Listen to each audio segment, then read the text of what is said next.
July 15th, 2003. Okay, so I feel like putting this in writing is maybe potentially dangerous, but I need to vent. I feel unliked. I know I'm unliked. And in a camp comprised of only 5 people, you start to feel alienated pretty damn quickly.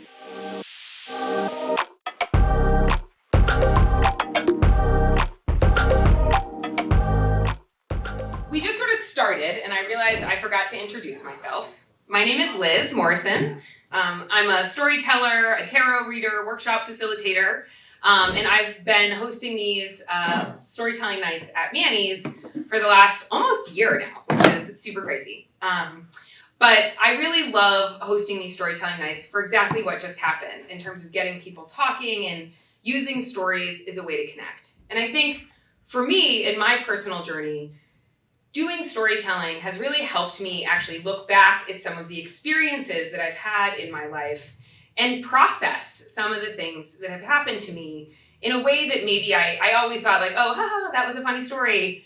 And in doing sort of personal storytelling and trying to shape these stories, it helps me grow as a human and understand myself better. And so that's, again, one of the reasons I'm so passionate about storytelling.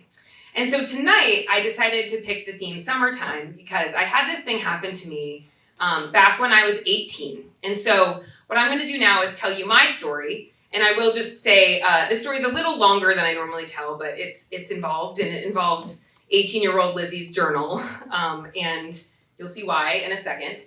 And so after this, you guys will all have a chance to do some small group conversations. So as I'm telling this story, think about some maybe experiences you all had when you were this age at 18 in the summer. And, we'll be able to process this a little bit. Sound good?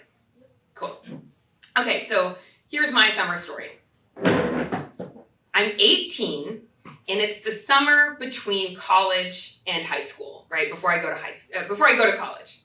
And I'm so excited because I'm going on my very first solo trip to France. I'm going to France for 4 months. And this summer is really meant to be the summer where I become an adult, where I get to break free of all of the cliques in high school and all of the identities that I had in high school as a sort of like unpopular drama kid, and really get to shine and be myself and come into my own as a woman who's a world traveler. And I'm excited to go to France to do that. I'm doing this like weird 3-week work study exchange program thing in a small mountain town in France. And then I'm spending a week in Paris. And let's be real, the real reason I'm super excited for this trip is that I'm hoping, desperately hoping, that I have a summer romance. Because I'd never had a boyfriend before, and I was really hoping I could go to college and have some experience and, have like an epic summer romance. So at the time, I'm working at a toy store, so I'd buy a Hello Kitty notebook and to be my journal for this trip. And I head off to France for what I'm hoping is going to be this epic, worldly adventure. And so here's my first entry in my journal. July 15th, 2003. Okay, so I feel like putting this in writing is maybe potentially dangerous, but I need to vent.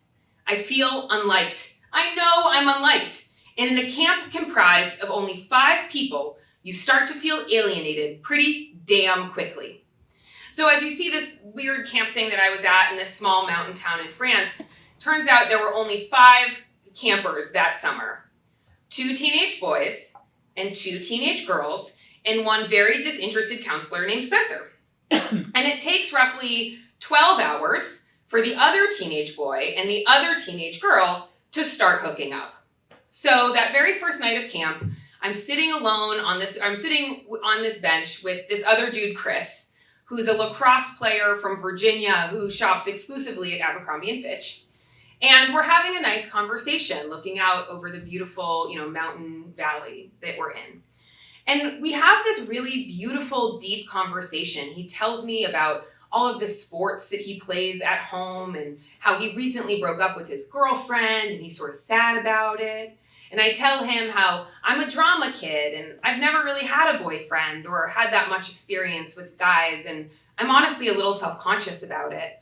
And we sort of look at each other and can sort of hear the other two kids like hooking up in the background. And I think to myself, like, maybe he's my big summer romance. Like, wouldn't that make a lot of sense? Like, those two fall in love, we fall in love. Like, yeah, it's gonna happen. So I look at Chris and Chris looks at me and we start to make out. And it is awkward. It is not good. It's fumbly, it's weird, and it becomes abundantly clear that he is not my summer romance. And so we decide to just stay friends, and he heads back to his room, and that's that. But the next day, gone is the like sweet, introspective guy who I shared a really deep conversation with.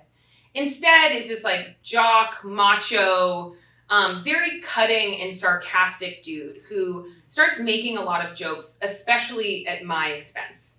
And where I came from in Boston, I was always like neither popular nor unpopular, which meant that I had never really experienced bullying. I'd always sort of just blended into the background. And so I didn't really know how to like deal with this bullying. And so I tried to like retort back, but it didn't really work. So I turned to the Hello Kitty Journal. July 17th, 2003. I don't understand why he says I'm not chill. I'm just not very good at snappy comebacks. Plus my friends never joke like that, so of course when he started haranguing me, I got his meaning confused. I just see this look Chris gets in his eyes when he's messing with me, and it just makes me want to be mute for the rest of the trip so I don't have to suffer his abuse. But then there have been times when we've had really nice conversations, and guys say girls are confusing. Bah! And I will show you, bah! I was very frustrated. So, I'm sitting there and as the days pass, the tormenting gets worse. And there's really not a lot to do on this thing, and there's only 5 of us. So all we really do is play cards, and he teases me, and I retreat to the Hello Kitty Journal. July 19th, 2003. Okay, he just pushes and pushes. I swear, he and Caleb have a bet on when I'm gonna snap. I've decided to just tune him out. But he keeps joking about the stuff I told him that first night. Like, about my fucking virginity and the fact that I've never given a blowjob. And I just want to be like, fuck you, Chris. Yes, I'm not as experienced as everyone else. Big fucking deal. That doesn't change who I am as a person. And I can really do without the cracks about us hooking up. If you want the fucking truth, it wasn't even that good, and I highly regret it anyways. I wasn't very good at spelling, so there's a lot of spelling mistakes. And then I keep, obsessing over this, and I write, I made this realization about him. Like, the obvious just dawned on me. Chris is just a dumb jock, and all he lives for is sports. It makes me think something is missing in his life. Ugh, God, I can't stop thinking about him and all this stuff. It's just so frustrating that I'm obsessing over a boy I don't even like. So I try to tune him out, and, the next couple of days progress. It is what it is. I fill my journal with other things that we do at camp, exploring this mountainside of France, thinking about all the things I have to do before I go to college, my excitement, my anxiety over going to college, just normal teenage girl stuff. But I also am enjoying some other French pastimes. July 20th, 2003. Well, last night was ... interesting. Or should I say, puke-tastic, might be a better word for it. I don't know if I made the conscious decision to get smashed, but boy did I. I think the alcohol may have been an escape from Chris. He still really frustrates me. Like, I keep thinking things are gonna change and he'll stop being so rotten, but then he gets this mood and it just makes me feel like shit. Whatever. He's made the decision he's not gonna like me for whatever reason, and I just need to stick it out one more week until I go to Paris. Anyways, back to last night. So I just kept drinking vodka and orange Ginas. Oh, so good. I must have had like 8 or 9. And then I wanted a cigarette. So we headed out to the balcony. Damn, those butts are good. Anyways, moral of the story, vodka, beer, and tobacco equal Lizzie puking over the balcony railing. Well, at least there's a first time for everything, and now I have a story. Prescient. So camp winds down. It's the last day of camp. And, against all odds, I'm feeling sort of nostalgic about it. And the last night we pile into the boys' room and we watch this incredible thunderstorm rolling over the mountain valley, and huge hail starts falling down into our room, and we all scamper inside and have this great time. And I think to myself, yeah, maybe I do want to stay in touch with these people when this experience is over. I should get their AOL screen names. 2003. And so I find the closest piece of paper that I can find and ask them to give me their AOL screen names. That paper was this Hello Kitty notebook. And when Chris doesn't immediately give me the notebook back, I realize I've made a grave mistake. It takes Chris roughly 4.5 seconds to find the pages and pages and pages that I have written about him, and he starts reading them out loud to everyone. And like the mature adults that we are, he starts running around the room as I chase him trying to get my Hello Kitty notebook back. Finally, Caleb and Leah tell him to give it back, and he relents, and we have like a nice enough conversation where we come to some amends. But I'm really, really, really glad that I don't have to see him after tomorrow. And I'm also like a little bit proud of my writing, I think, a little bit. And so the next, camp ends, and the next day I take this train up to Paris, hoping to redeem this trip and maybe still get a shot at that French romance. Now, my friends and I had booked a hostel, and I had never stayed in a hostel before. I don't know if any of you ever stayed in a hostel. Never stayed in a hostel. And so I didn't know what I was getting into. And we walk into this hostel called the Three Ducks Hostel, where you have to enter through a bar that boasts the cheapest pints in Paris. Good sign. And then I walk into my room, which I didn't know was co-ed, to seeing this like super hot shirtless dude getting changed. Excellent sign. And then I proceed to have an incredible 5 days in Paris. And I write in my journal, July 27th, 2003. Today has been like the best day of my life. Leah and I were right about this hostel. Yes, I'm in a co-ed room full of strangers. Yes, the showers look like shit. But the atmosphere here is electric, full of young energy from all these world travelers. There's this guy here named Lee, who is like the kind of guy I want to fall in love with. He is perfect. I mean, superficially, he's like very handsome, with piercing blue eyes and scraggly long light brown hair. And he's really into playing sports, so his body is, well, sculpted. What's cool about his sports addiction is it's just for fun and it doesn't rule his life like Chris. I can keep gushing about Lee, how he cooked me dinner and is super smart. He studies biology at Notre Dame. He loves his little sister, which reminded me of my older brother, how we had deep intellectual conversations about the world and life and love and family and the Israel-Palestine debate. Oh my God, there's one more thing that totally puts me over the edge. He plays the guitar and sings. I melted. I think he made a reference to a girlfriend, so that's really his only major flaw. But if I could, I would fall so madly in love with him because he's like my perfect guy. And as far as I can tell, he likes me too. Maybe not attracted to me, but def on a friend level, which is cool with me.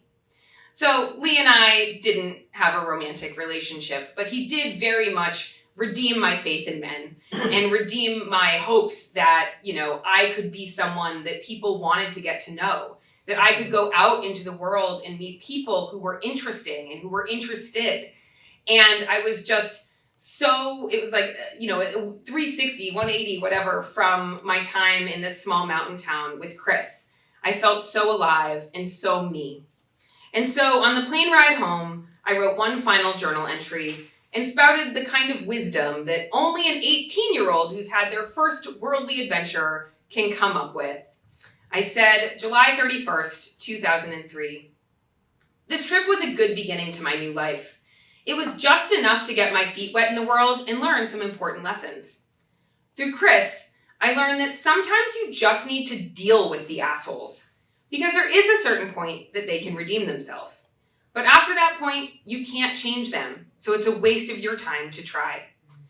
In Paris, I learned that I thrive on meeting amazing people who share so much with me.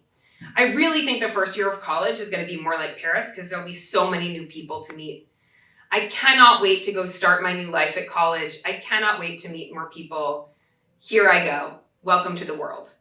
So that is how I think about summer when I think about summer in my summer camp experience. Very cool. Want to see any of my very terrible drawings? There was a reason I didn't become, I'll show you guys later. There's a reason I didn't become an artist. I have some drawings in here that were not super great.